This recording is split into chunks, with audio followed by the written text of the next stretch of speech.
जय श्री कृष्णा। गणेश जी की जय। आप सभी को आषाढ़ मास की हार्दिक शुभकामनाएं।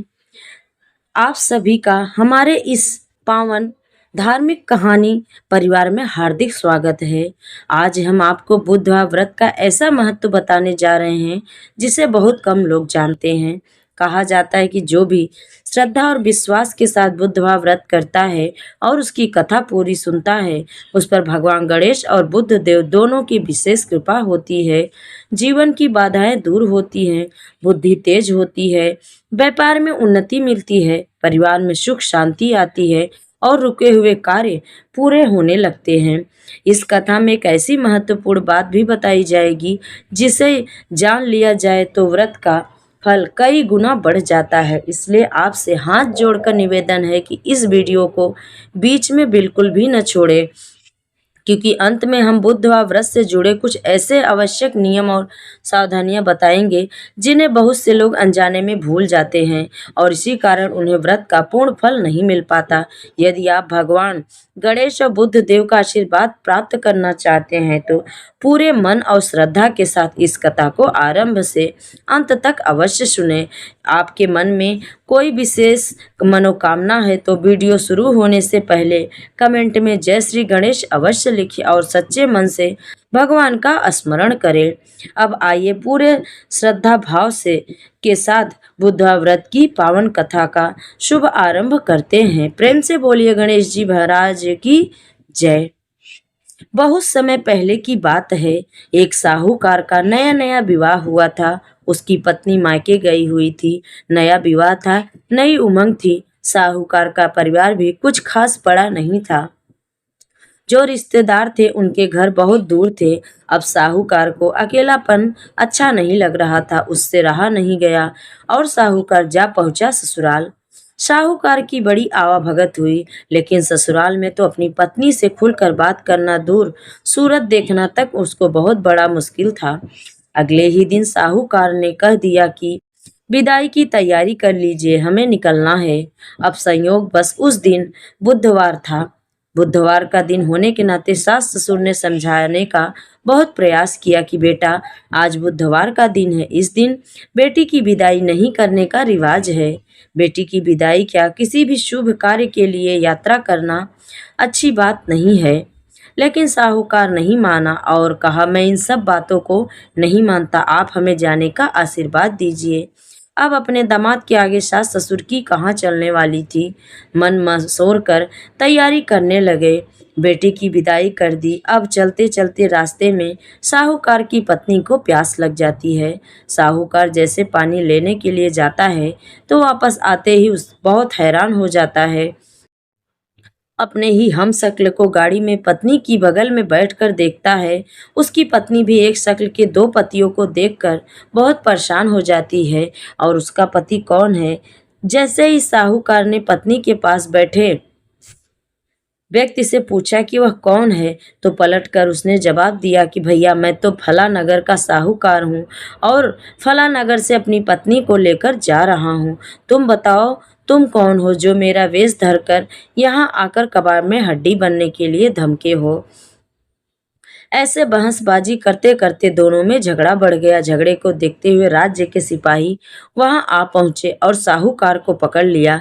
अब पिता सिपाही भी चक्कर में ही, दोनों की शक्ल एक तो समान है। दोनों साहूकार की पत्नी ने पूछा कि उन्होंने जिनका पति इनमें से कौन सा है, वह बेचारी क्या जवाब देती। तब साहूकार ने हाथ जोड़ लिया और भगवान से विनती करने लगे, हे भगवान, यह आपकी क्या माया है।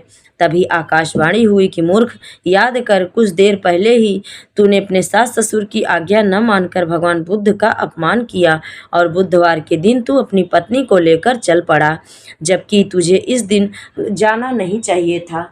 वह स्वयं बुद्ध देव हैं जो तुम्हें सबक सिखाने के लिए तुम्हारे वेश में हैं। तब साहूकार ने कान पकड़कर माफी मांगी और आगे से कभी ऐसा न करने का वचन दिया और बुधवार को नियम पूर्वक व्रत पालन करने का संकल्प लिया। तब जाकर साहूकार के रूप में प्रकट हुए बुद्ध देवता अंतर ध्यान हुए और साहूकार अपनी पत्नी को लेकर घर जा सका। इस सब के बाद साहूकार और उसकी पत्नी दोनों नियमित रूप से बुधवार का व्रत का पालन करने लगे। कहा जाता है कि जो भी व्यक्ति इस कथा को कहता या सुनता है या फिर पढ़ता है, उसे बुधवार के दिन यात्रा करने से किसी तरह का दोष नहीं लगता और समस्त सुखों की प्राप्ति होती है। बुध ग्रह की शांति और सर्व सुख के इच्छुक सभी स्त्री पुरुष बुधवार के दिन इस व्रत को कर सकते हैं। ज्ञान, बुद्धि, कार्य, व्यापार में उन्नति के लिए भी बुधवार का व्रत बेहद शुभ और फलदायी माना जाता है। बुधवार के दिन बुध देवता के साथ साथ भगवान गणेश की पूजा भी किया जाता है। धार्मिक मान्यताओं के अनुसार विघ्न विनाशक गणेश जी को लाल रंग बहुत प्रिय है। ऐसे में आप उनको लाल रंग के फूल चढ़ा सकते हैं। उनकी पूजा में आपको गुड़हल, लाल गुलाब का फूल अर्पित करना चाहिए और आप उनको गेंदे का फूल भी अर्पित कर सकते हैं। प्रेम से बोलिए गणेश महाराज की जय। अब सुनते हैं बुधवार की दूसरी व्रत कथा। एक नगर में एक बुढ़िया माई थी। मिट्टी के गणेश जी की पूजा करती, रोज बनाई और रोज गल जाती। एक सेठ का मकान बन रहा था। वो बोली, पत्थर का गणेश बना दो। मिस्त्री बोले, जितने में हम तेरा पत्थर का गणेश गढ़ेंगे उतने में अपनी दीवार ना बना लेंगे। बुढ़िया माई बोली, राम करे तुम्हारी दीवार टेढ़ी हो जाए। अब उनकी दीवार टेढ़ी हो गई। वो चुने और ढा देते। इस तरह करते करते शाम हो गई। शाम को सेठ आया। उसने कहा, आज कुछ भी नहीं किया।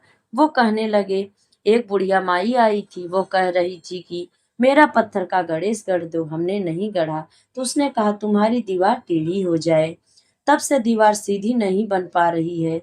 बनाते हैं और ढा देते हैं। सेठ ने बुढ़िया को बुलवाया। सेठ ने कहा, हम तेरा सोने का गणेश गढ़ देंगे, हमारी दीवार सीधी कर दो। सेठ ने बुढ़िया को सोने का गणेश गढ़ा दिया।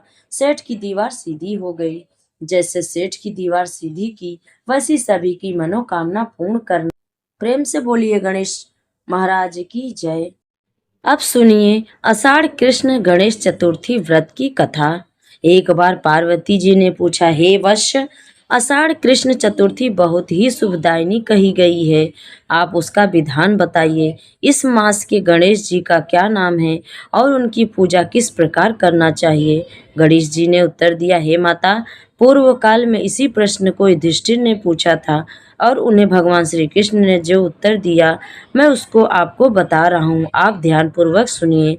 श्री कृष्ण ने कहा कि हे राजन, गणेश जी की प्रीतिकारक विघ्ननाशक पुराण इतिहास में वर्णित कथा को कह रहा हूँ, आप सुनिए।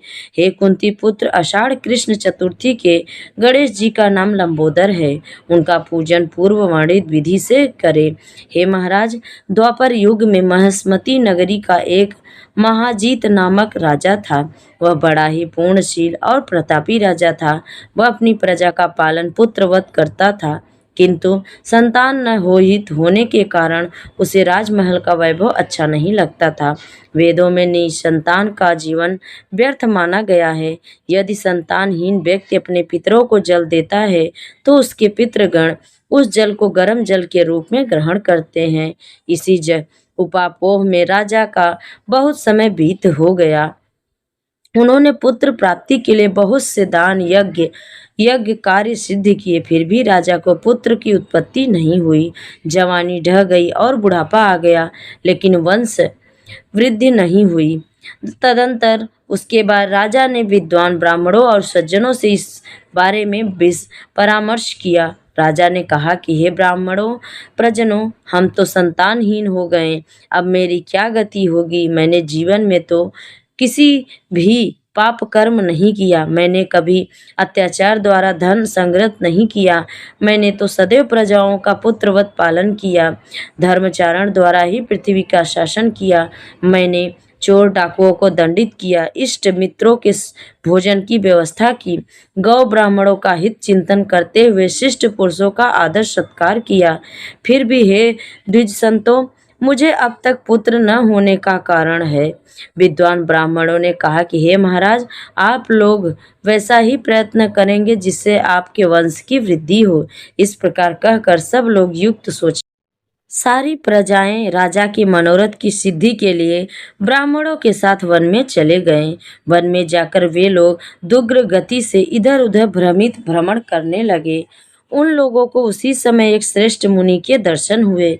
वे मुनिराज निराहार रहकर तपस्या में लीन थे। ब्रह्मा जी के समान वे अत्यधिक क्रोध रजित सनातन पुरुष थे। संपूर्ण वेद विशारद, दीर्घायु, अनंत अनेक ब्रह्म ज्ञान संपन्न वे महात्मा थे। उनका निर्मल नाम लोशन ऋषि था।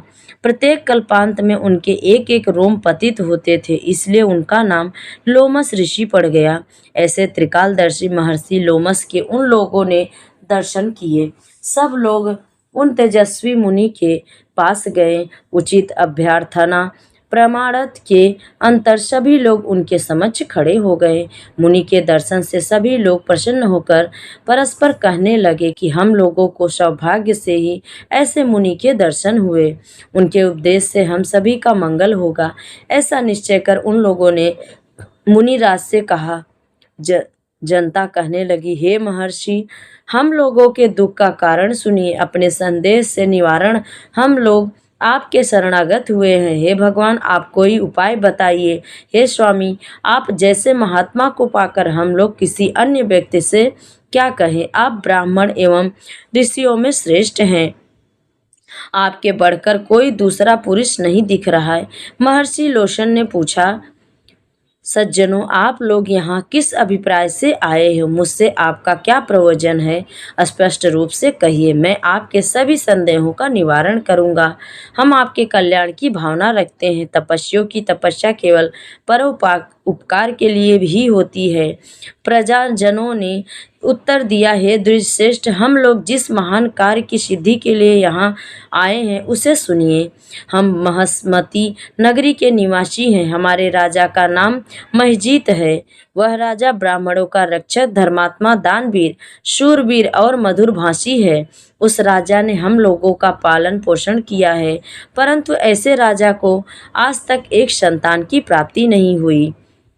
हे भगवान, माता पिता तो केवल जन्मदाता ही होते हैं, किंतु राजा ही वास्तव में पोषक एवं संवर्धक होता है। उसी राजा के निमित्त हम लोग ऐसे गहन वन में आए हैं। हे महर्षि, आप लोग कोई ऐसी युक्ति बताइए जिससे राजा को संतान की प्राप्ति हो, क्योंकि ऐसे गुणवान राजा को कोई पुत्र न हो यह बड़े दुर्भाग्य की बात है। हम लोग रोज विचार विमर्श करके इस गंभीर वन में आए हैं। उनके सौभाग्य से यहाँ पर लोगों ने आपका दर्शन किया। हे मुनिवर, किस व्रत, दान, पूजन, कर्म का अनुष्ठान करने से राजा को पुत्र होगा? आप कृपा करके हम सभी को बताइए। प्रजाओं की बात सुनकर महर्षि ध्यान मग्न हो गए। राजा के उपकार के लिए कहने लगे। महर्षि लोमस ने कहा, हे ब्राह्मणों, आप लोग ध्यान पूर्वक सुनो। मैं संकट नाशक व्रत को बताता हूँ। यह व्रत न निसंतान को संतानदायक और निर्धनों को धन देता है। आषाढ़ कृष्ण चतुर्थी को एक दंत गजानन नामक गणेश की पूजा करें। उसके बाद विधि से राजा व्रत करके श्रद्धा युक्त हो ब्राह्मणों को भोजन कराए और उन्हें वस्त्र दान करे। गणेश जी की कृपा से उन्हें अवश्य ही पुत्र होगा। महर्षि लोमस की यह बात सुनकर सभी लोग करबद्ध होकर उठ खड़े हुए। नतमस्तक होकर दंडवत प्रणाम करके सभी लोग नगर में लौट आए। वन में घटित सभी घटनाओं को प्रजाजन ने राजा से बताया। पुरजनों की बात सुनकर सम्मानकारी विमन बुद्धिहारी राजा बहुत ही प्रसन्न हुए और उन्होंने श्रद्धा भक्ति से विधिवत गणेश चतुर्थी व्रत करके ब्राह्मणों को भोजन वस्त्र का दान दिया। रानी सुदीक्षिणा के गर्भधान संस्कार के अंतर्गत श्री गणेश जी की कृपा से राजा को सुंदर और सुलक्षण पुत्र प्राप्त हुआ। राजा ने संपूर्ण नगरवासियों को संतुष्ट करके पुत्र उत्सव मनाया। राजा महिजीत ने ब्राह्मणों को धन देकर तृप्त किया। श्री कृष्ण जी कहते हैं कि हे राजन, इस व्रत का ऐसा ही प्रभाव है, जो व्यक्ति इस व्रत को श्रद्धा होकर करे वे समस्त संसारी सुख के अधिकारी होंगे। श्री कृष्ण जी ने कहा कि हे महाराज, आप भी इस व्रत को विधि पूर्वक कीजिए। श्री गणेश जी की कृपा से आपकी सभी मनोकामनाएं पूर्ण होगी, आपके संपूर्ण शत्रुओं विनाश होगा और आप अचल राज्य के अधिकारी बनेंगे। हे भूप शिरोमणि युधिष्ठिर, जो पुरुष इस व्रत को करते हैं वे चाहे एकांत सेवी ऋषि हो या विद्वान, उन्हें निर्विघ्न रूप से पुत्र की प्राप्ति होती है। जो मनुष्य गणेश जी के चरित्र को सुनते अथवा सुनाते उन्हें सब कार्यों में सिद्धि प्राप्त होती है। प्रेम से बोलिए गणेश भगवान की जय। तो ये रही आज की बुधवार व्रत की कथा। सच्चे मन से जिसने भी यह कथा पूरी सुनी है वही कमेंट में जय गणेश जी जरूर लिखिए और वीडियो को लाइक शेयर और चैनल को सब्सक्राइब जरूर करें। आप चैनल को सब्सक्राइब करोगे तभी आपके लिए ऐसी कहानियाँ सुनने को मिलेगी। और कमेंट में जय गणेश जरूर लिखिए। जय श्री हरि।